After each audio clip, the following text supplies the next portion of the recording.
إن الحمد لله نحمده ونستعينه ونستغفره ونعوذ بالله من شرور أنفسنا وسيئات أعمالنا. من يهده الله فلا مضل له ومن يضلل فلا هادي له، وأشهد أن لا إله إلا الله وحده لا شريك له، وأشهد أن محمدا عبده ورسوله. يا أيها الذين آمنوا اتقوا الله حق تقاته ولا تموتن إلا وأنتم مسلمون. يا أيها الناس اتقوا ربكم الذي خلقكم من نفس واحدة وخلق منها زوجها وبث منهما رجالا كثيرا ونساء، واتقوا الله الذي تساءلون به والأرحام إن الله كان عليكم رقيبا. يا أيها الذين آمنوا اتقوا الله وقولوا قولا سديدا يصلح لكم أعمالكم ويغفر لكم ذنوبكم، ومن يطع الله ورسوله فقد فاز فوزا عظيما. أما بعد، فإن أصدق الحديث كتاب الله، وخير الهدي هدي محمد صلى الله عليه وسلم، وشر الأمور محدثاتها، وكل محدثة بدعة، وكل بدعة ضلالة، وكل ضلالة في النار. فأعوذ بالله السميع العليم من الشيطان الرجيم،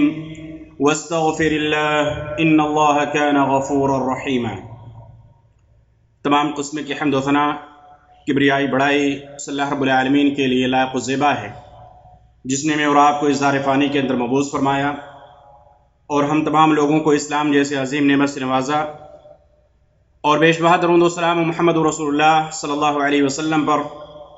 جنہیں اللہ رب العزت نے اس کائنات کی ہدایت اور رہنمائی کے لیے مبعوث فرمایا، اور آپ صلی اللہ علیہ وسلم کے اوپر دین اسلام کی تکمیل فرمائی. حاضرین جمعہ، ہم اور آپ سب بنی آدم میں سے ہیں، خطاکار ہیں، گنہگار ہیں. جانے انجانے میں ہم سے رب کی نافرمانیاں ہوتی رہتی ہیں، لیکن ہم تمام لوگوں میں سب سے بہتر وہ ہے، سب سے اچھا وہ ہے جس سے کوئی گناہ سرزد ہو جائے، کہیں پہ خالق کی نافرمانی ہو جائے تو فوراً اس کو شعور و احساس پیدا ہو اور وہ اپنے رب کے در پہ حاضر ہو جائے، اپنے رب سے معافی طلب کرے. کل بنی آدم خطاء وخیر الخطائین التوابون. آدم علیہ السلام کی تمام اولاد خطاکار ہے، گنہگار ہے. ان تمام خطاکاروں میں سب سے افضل، سب سے اچھے لوگ وہ ہیں جو توبہ کرنے والے ہیں. اس لیے ہمیں اور آپ کو چاہیے کہ ہم سے کہیں بھی کوتاہی ہو جا رہی ہے، نماز کے اندر، روزے کے اندر، ماں باپ کی خدمت کے اندر، کسی بھی طریقے کی کہیں بھی کوتاہی، نافرمانی ہو رہی ہے، فوراً ہمارے اندر ایک شعور پیدا ہونا چاہیے، اس نافرمانی کا احساس پیدا ہونا چاہیے، اور اللہ کے حضور سچی توبہ کر کے دوبارہ اللہ سے اس نافرمانی کے نہ کرنے کا عزم اور ارادہ کر کے اللہ سے سچی توبہ کرے. حضرت عبداللہ بن مسعود رضی اللہ تعالیٰ عنہ بیان فرماتے ہیں کہ ایک مومن اور ایک فاجر اور فاسق دونوں کے درمیان گناہ کو پرکھنے کا یا احساس اور شعور کا پیمانہ کیا ہے؟ ان المؤمن یرا ذنوبہ کأنہ قاعد تحت جبل. ایک مومن گناہ کو ایسا سمجھتا ہے جیسے وہ کسی پہاڑی کے نیچے بیٹھا ہوا ہو، کسی پہاڑ کے نیچے بیٹھا ہو، اس کو اس بات کا خوف ہو کہ کہیں کوئی اوپر سے پتھر وغیرہ چٹان پھسل کے میرے اوپر نہ گر جائے، میں ہلاک نہ ہو جاؤں.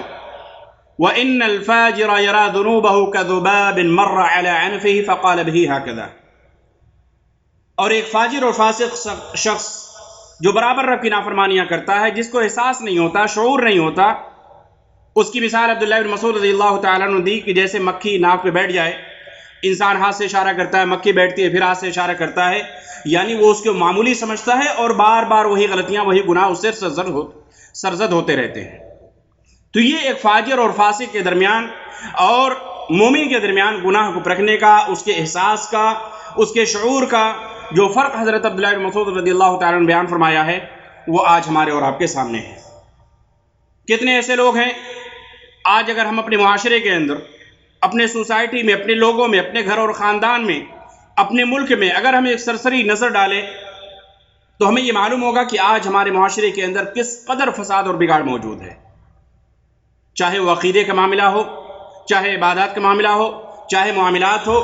چاہے حقوق العباد کا تعلق ہو، تمام چیزوں کے اندر فساد اور بگاڑ آج ہمارے معاشرے کے اندر موجود ہے۔ عقیدہ توحید کے اندر آپ دیکھ لیجئے، اللہ رب العالمین نے ہمیں اور آپ کو اپنی عبادت کے لیے، اللہ کی عبادت کے لیے پیدا کیا، اپنی عبادت کے لیے پیدا کیا، اور اس کی عبادت میں کسی بھی طریقے کا کوئی شرک کا شائبہ نہ پایا جاتا ہو، تمام چیزوں سے الگ ہو کر صرف ایک اللہ کی عبادت کرنا، یہ توحید کہلاتا ہے۔ آج دیکھیں ہمارے معاشرے کے اندر، ہمارے بر صغیر کے اندر کتنے نام نہاد ایسے مسلمان ہیں، بلکہ اکثریت انہی کی ہے جو مزاروں کی پوجا کرنے والے، مزاروں کے چکر لگانے والے، باباؤں کے چکر لگانے والے، تعویذ گھنٹے کے پیچھے اپنی زندگی تباہ اور برباد کرنے والے، اور ان کے بارے میں وہ عقائد رکھتے ہیں جو صرف اللہ کے بارے میں ہونا چاہیے۔ ان کے بارے میں ان کے اندر خوف ہے کہ اگر میں ان کی نافرمانی کروں گا، میں ان کی زیارت نہیں کروں گا، میں چڑھاوے نہیں چڑھاؤں گا، میں چادر لے کر نہیں جاؤں گا، میں مرغے ذبح نہیں کروں گا، تو میرے بچوں کو نقصان پہنچے گا، میرے گھر کی برکت ختم ہو جائے گی، میرے اوپر پریشانی آ جائے گی۔ جو خوف، جو عقیدہ اللہ کی ذات پہ ہونا چاہیے، وہ عقیدہ آج مسلمانوں کا ان وفات شدہ لوگوں کے بارے میں ہے جو اپنی قبروں کے اندر موجود ہیں۔ ان کو حاجت روا ماننا، مشکل کشا ماننا، ان کے در پہ اپنی پریشانیاں لے کر جانا، اولاد مانگنے کے لیے جانا، اپنی پریشانی دور کرنے کے لیے جانا، قبروں کے پاس جا کے سجدے کرنا، وہاں پہ جھکنا، قبروں کا طواف کرنا، چادر چڑھانا، قبروں کا بوسہ لینا، وہاں پہ میلے لگانا، ہفتہ واری زیارت کرنا، نفع اور نقصان کا مالک سمجھنا، آج یہ ساری چیزیں ہمارے معاشرے کے اندر موجود ہے کہ نہیں؟ آج دیکھیے اپنے ملک، ہر شخص اپنے ملک کا جائزہ لے، کتنے ایسے لوگ ہیں جو آج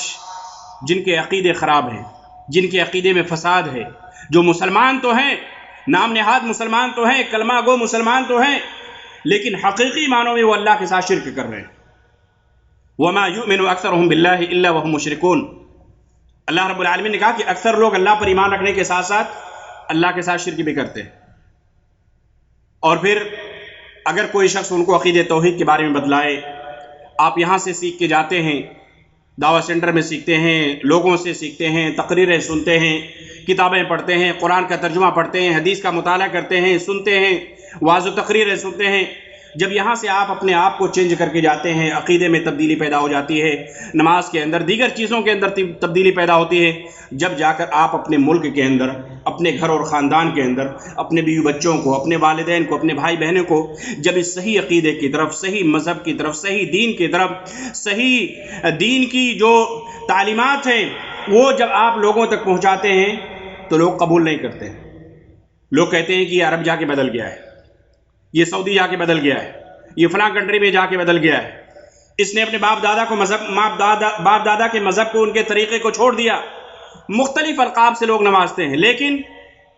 حقیقت یہی ہے کہ آج امت مسلمہ کے اندر، خاص طور سے ہمارے بر صغیر کے اندر، توحید کے اندر بہت زیادہ خلل موجود ہے۔ شرک کا شائبہ پایا جاتا ہے، کوٹ کوٹ کے آپ دیکھیے قدم قدم پہ آپ کو مزارات ملیں گے۔ اور یہ جو ابھی کورونا کا جب سے یہ بیماری جب سے پھیلی، اس وقت لاک ڈاؤن سے تمام مزارات بھی بند تھے، لیکن اب دھیرے دھیرے وہ سارے مزارات کیا ہیں، کھل رہے ہیں۔ سوال یہ ہے کہ ان لاک ڈاؤن کے اندر جہاں پہ ان مزارات کی پرسان حال کرنے والا کوئی نہیں تھا، ان کی دیکھ بھال کرنے والا نہ کوئی نہیں تھا، وہاں کی زیارت کرنے والا کوئی نہیں تھا، سب لوگ اپنے اپنے گھروں کے اندر، اپنی اپنی جگہوں پہ قید تھے۔ آپ کی دعا کون سن رہا تھا؟ آپ کی پریشانی کون دور کر رہا تھا؟ آپ کو اولاد کون دے رہا تھا؟ وہاں پہ جب سب لوگ نہیں جا رہے تھے تو ان کی کیفیت کیا تھی؟ یہ سارے اشکالات، یہ سارے ڈاؤٹس ہیں میرے عزیز ساتھیوں، جو لوگوں سے پوچھنے کی ضرورت ہے، لوگوں کے سامنے یہ سارے اشکالات بیان کر کے ان کے دلوں کے اندر عقیدہ توحید جس کو عام کرنے کے لیے، جس کو لوگوں کے دلوں میں گامزن کرنے کے لیے، جس کو لوگوں کے دلوں میں بٹھانے کے لیے، پیوست کرنے کے لیے، اللہ کے نبی صلی اللہ علیہ وسلم نے پوری 13 سالہ مکی جو زندگی تھی، نبوی زندگی، آپ صلی اللہ علیہ وسلم نے صرف اگر محنت کی ہے تو عقیدہ توحید پہ محنت کی ہے۔ اس لیے ہمیں بھی چاہیے کہ ہم عقیدہ توحید کو صحیح طریقے سے سمجھیں اور ان لوگوں کو اللہ تک پہنچنے کا وسیلہ اور ذریعہ نہ بنائیں جن کی وفات ہو چکی ہے۔ یہاں تک کہ ہم اپنی دعاؤں کے اندر انبیاء کا جب وسیلہ نہیں اختیار کر سکتے ہیں تو جو ان کے امتی ہیں، جو ان سے کم تر ہیں، ان کا وسیلہ ہم اپنی دعاؤں کے اندر کیسے اختیار کر سکتے ہیں؟ اسی طریقے سے اگر ہم اپنے معاشرے کا جائزہ لیں تو ہمیں معلوم ہوگا کہ جہاں توحید کے اندر خلل ہے، وہیں توحید کے ساتھ ساتھ آج معاشرے کے اندر کتنی بدعات و خرافات ہیں جنہوں نے آج معاشرے کے اندر اپنی پکڑ مضبوط کر لی ہے. کتنی بدعات اور خرافات ہیں جن کو دین کا حصہ سمجھا جاتا ہے، دین کا جز سمجھا جاتا ہے، اور اس کے لیے اپنے تن من دھن کی قربانی دی جاتی ہے، اپنا مال صرف کیا جاتا ہے، اپنا وقت لگایا جاتا ہے، اور اسی طریقے سے بہت ساری چیزیں ہوتی ہیں، جبکہ ان تمام چیزوں کا تعلق دین سے دور دور کا نہیں. ابھی کچھ دنوں پہلے جشن عید میلاد النبی کے بارے میں آپ نے سنا ہوگا سوشل میڈیا پہ یا اپنے ملکوں کے اندر، اپنے محلوں کے اندر کس قدر لوگ اس کے لیے محنت کرتے ہیں، پیسے جمع کرتے ہیں، محفلیں منعقد کرتے ہیں، جلوس نکالتے ہیں، اور نہ جانے کون کون سے نعرے لگاتے ہیں، کون کون سی نعتیہ محفلیں منعقد کرتے ہیں، اور اس کو دین کا ایسا لازمی جز سمجھ لیا گیا ہے کہ نماز پڑھیں گے تو کوئی احساس نہیں ہے، روزہ نہیں رکھیں گے کوئی مطلب نہیں ہے، اللہ کی عبادت میں دوسروں کو شریک ٹھہرائیں گے کوئی مطلب نہیں ہے. لیکن جشن عید میلاد النبی سے اگر آپ ان کو روک دیں، جشن عید میلاد النبی کی حقیقت کیا ہے، جشن عید میلاد النبی کب سے اس جشن کا ایجاد کیا گیا، کب سے عید کو دین کا جز بنا لیا گیا، اگر اس کے بارے میں بیان کریں گے تو آپ کو گالیاں سننی پڑیں گی. میرے عزیز ساتھیوں، اس طریقے کے نہ جانے کتنے بدعات اور خرافات آج ہمارے معاشرے کے اندر جنم لے چکے ہیں جو دین کا حصہ بن چکے ہیں. دین کا جز لوگوں نے اس کو سمجھ رکھا ہے،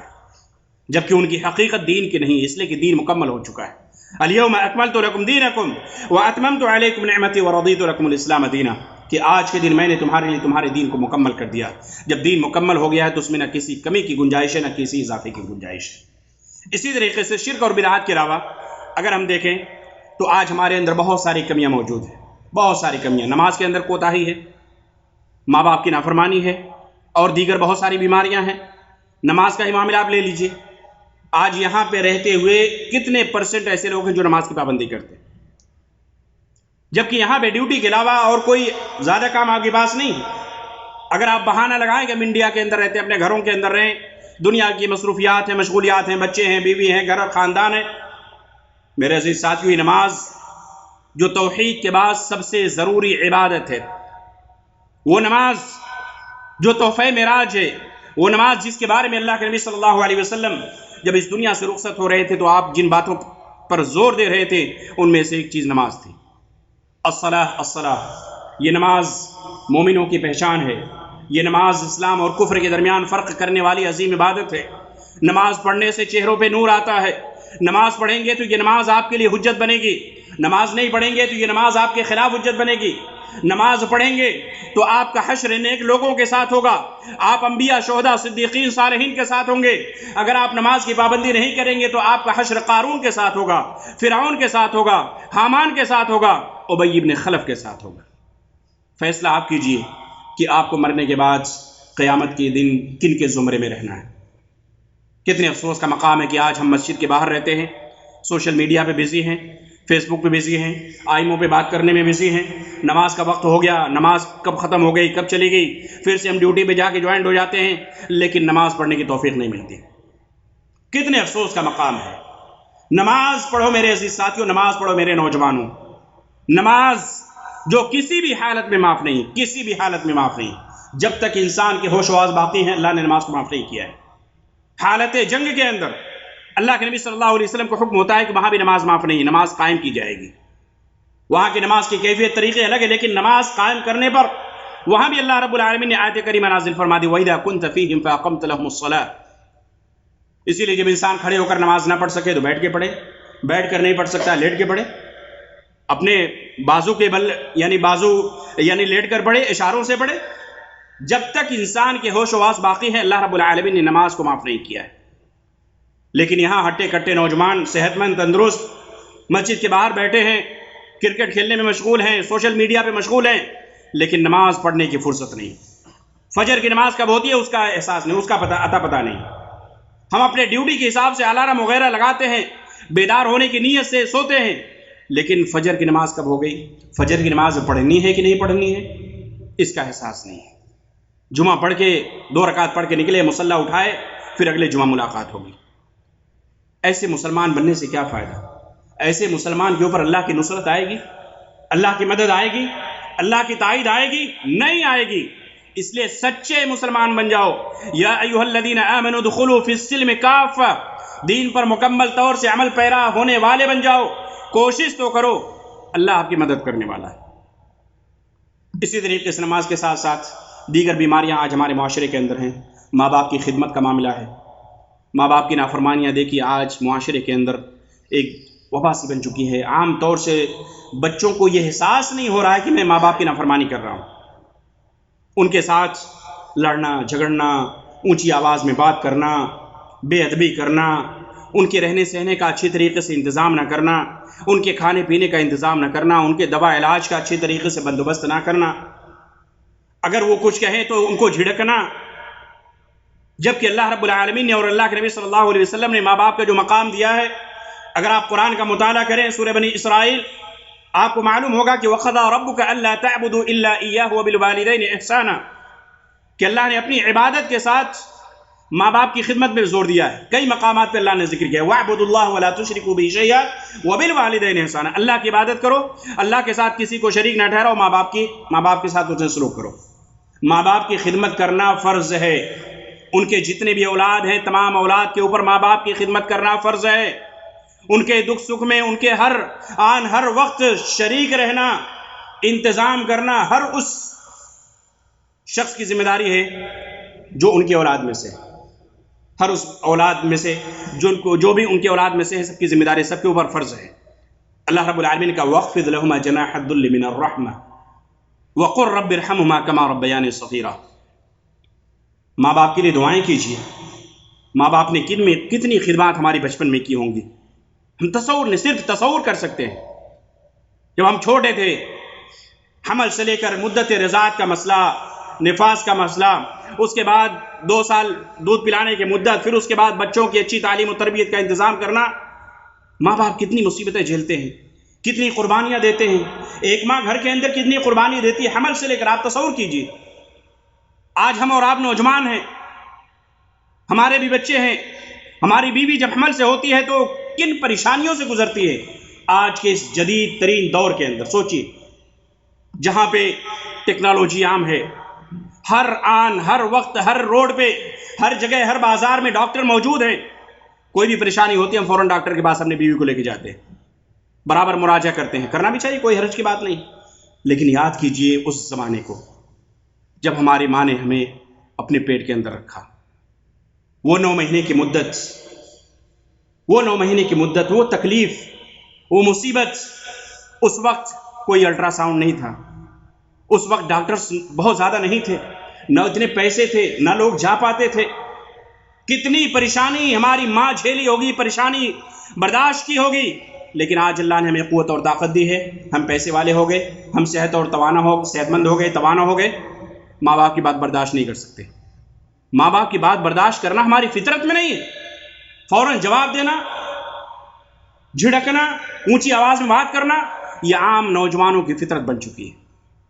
عام نوجوانوں کی فطرت بن چکی ہے۔ جبکہ اللہ رب العالمین نے کہا کہ اپنے بازو کو جھکا کر رکھو، نرمی سے بات کرو، فَلَا تَقُلْ لَهُمَا اُف، لفظ اف تک نہ کہو۔